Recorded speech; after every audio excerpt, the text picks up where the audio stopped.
Dalam setiap pengadaan barang dan jasa pemerintah terdapat satu tujuan utama, yaitu memberikan manfaat bagi masyarakatnya. Namun, bagaimana jika proses tersebut justru dimanfaatkan untuk kepentingan pribadi? Inilah yang terjadi dalam kasus pengadaan alat kesehatan MRI CT scan pada Kabupaten Venesia tahun anggaran 2000X5. Selamat siang rekan-rekan. Selamat siang.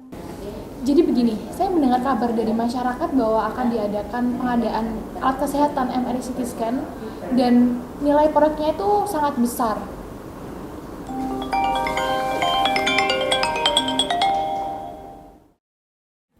Halo, selamat siang. Kami dari penyidik kepolisian Resort Venesia.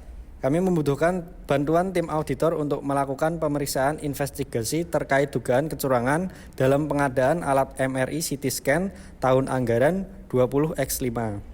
Indikasi awal menunjukkan adanya potensi kerugian negara yang signifikan. Baik, setelah ini tim Suspius yang diketuai oleh saya sendiri, Adifa Kinanti Putri sebagai Kepala Audit dan dua rekan saya, Diandika Adelia Putri sebagai Pemimpin Audit Lapangan dan Faiza Raudatul Jannah sebagai Audit Forensik akan menindaklanjuti kasus tersebut. Pengadaan alat kesehatan merupakan sektor dengan resiko fraud yang tinggi. Praktik seperti markup harga, rekayasa spesifikasi, hingga pengondisian pemenang tender seringkali terjadi akibat lemahnya pengendalian internal dan adanya konflik kepentingan. Setelah kita pelajari kasus tersebut, dapat diketahui bahwa pada tahun anggaran 20X5, pemerintah Kabupaten Venesia menganggarkan belanja alat kedokteran MRI CT scan senilai 25 miliar. Dari nilai proyek yang besar tersebut, setelah kami telusuri, kami menemukan indikasi fraud yang dilakukan oleh lebih dari satu pihak.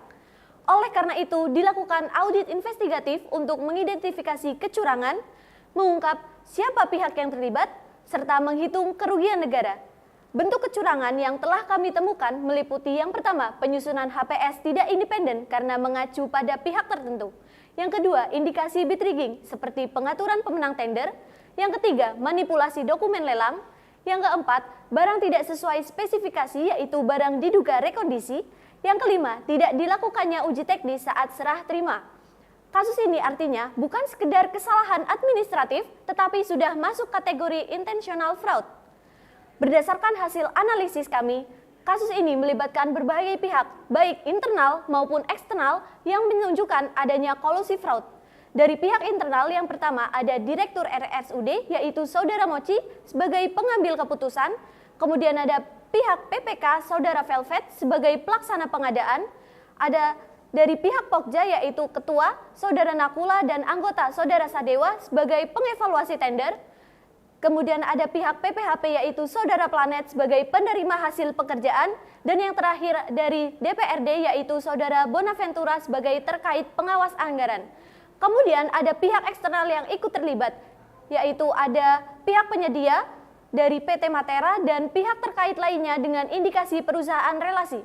Persekongkolan ini diatur sesuai dengan KUHP pasal 55 ayat 1. Kecurangan ini terjadi secara berkelanjutan bukan hanya pada satu titik waktu, melainkan dimulai pada akhir 2000X4 melalui tahap perencanaan pada tahun anggaran, lalu pada awal 2000X5 di mana dilaksanakannya proses tender, dan dilanjut pada Maret 2000X5 mulai ditandatanganinya kontrak, lalu pada bulan Mei 2000X5 dilakukannya proses pengiriman dan serah terima barang pesanan. Pada bulan Juli sampai Agustus 2000X5 baru terungkap bahwa alat yang dikirim mengalami kerusakan. Hal ini termasuk ke dalam continuous fraud atau berkelanjutan dan sesuai dengan konsep perbuatan berkelanjutan dalam hukum menurut KUHP pasal 64 ayat 1 dan Undang-Undang Tipikor pasal 2.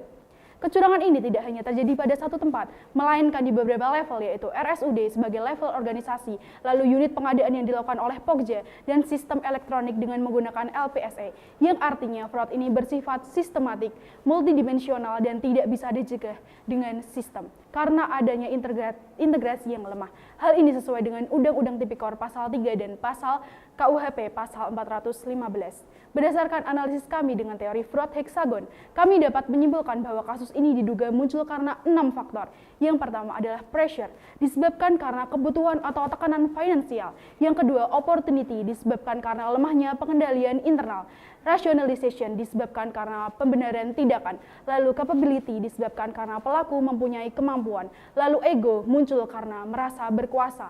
Dan terakhir, collusion, karena adanya kerjasama antar pihak. Pada intinya, fraud ini terjadi karena kombinasi faktor individu dan kelemahan sistem. Penyimpangan ini telah diatur dalam Undang-Undang Tipikor Pasal 12B dan KUHP Pasal 418. Penyimpangan ini diduga karena kombinasi dilakukan secara terstruktur atau end-to-end fraud, di mana dimulai dengan perencanaan dimulai dengan HPS yang disusun tidak independen dan spesifikasi yang sudah diarahkan. Lalu proses tender yang terdiri dari dokumen yang dimanipulasi dan pemenang yang sudah diatur. Selanjutnya, pelaksanaan pengiriman barang yang tidak sesuai spesifikasi dan diduga barang rekondisi. Dilanjutkan dengan serah terima barang yang tidak adanya uji teknis, namun barang tetap diterima. Yang terakhir yaitu proses pembayaran, di mana proses ini tetap dibayarkan secara penuh. Hal ini termasuk ke dalam bid rigging, kickback atau gratifikasi, lalu substandard goods, di mana seperti yang diatur dalam Undang-Undang Tipikor Pasal 7 dan 5 serta KUHP Pasal 378. Kami mengukur kerugian negara dari pengadaan MRI CT scan dengan nilai kontrak sebesar 24,94 miliar. Namun barang tidak berfungsi optimal dan diduga rekondisi sehingga manfaat ekonominya sangat rendah. Kerugian dihitung dengan dua pendekatan, yaitu overpricing sekitar 3,94 miliar dan total loss hingga 9,94 miliar karena barang tidak layak untuk dipakai. Dampaknya tidak hanya finansial, tetapi juga menurunkan kualitas layanan kesehatan dan kepercayaan publik. Secara hukum, kerugian negara menjadi unsur penting dalam pembuktian korupsi sesuai UU Tipikor Pasal 32 Ayat 1. Kasus ini berdampak signifikan pada keuangan negara dan menurunkan kepercayaan publik. Audit ini berfokus pada pengungkapan fraud secara sistematis atau end-to-end fraud, bukan hanya kepatuhan administratif. Tahap awal adalah pra-perencanaan dengan identifikasi indikasi kecurangan menggunakan 5W plus 2H. Selanjutnya perencanaan meliputi penentuan objek, pihak terlibat, dan strategi audit. Pelaksanaan menggunakan analisis dokumen, wawancara, dan pengujian teknis dengan fokus pada red flag untuk mengungkap indikasi kolusi. Pada tahap pelaksanaan, audit difokuskan pada pengumpulan dan pengujian bukti. Bukti diperoleh dari dokumen, wawancara, dan konfirmasi lalu diuji melalui pemeriksaan dokumen, kesesuaian spesifikasi, kewajaran harga, dan indikasi bid rigging. Selanjutnya dilakukan evaluasi untuk menyusun kronologi dan mengidentifikasi pihak yang bertanggung jawab. Hasilnya didokumentasikan dalam kertas kerja, kemudian dilanjutkan dengan ekspos temuan untuk klarifikasi. Tahap akhir adalah pelaporan untuk memuat modus kecurangan, pihak terlibat, dan kerugian negara. Dengan demikian, audit investigasi mampu mengungkap fraud secara menyeluruh dan berbasis bukti. Kasus ini menjadi pengingat bahwa kecurangan dalam pengadaan bukan hanya merugikan keuangan negara, tetapi juga mengorbankan hak masyarakat atas pelayanan yang layak. Di balik angka miliaran rupiah, terdapat kepercayaan publik yang dipertaruhkan. Oleh karena itu, tim audit investigatif tidak hanya berperan sebagai alat pengungkapan, melainkan sebagai penjaga integritas dan akuntabilitas. Karena pada akhirnya, setiap rupiah yang dikelola adalah amanah untuk masyarakat.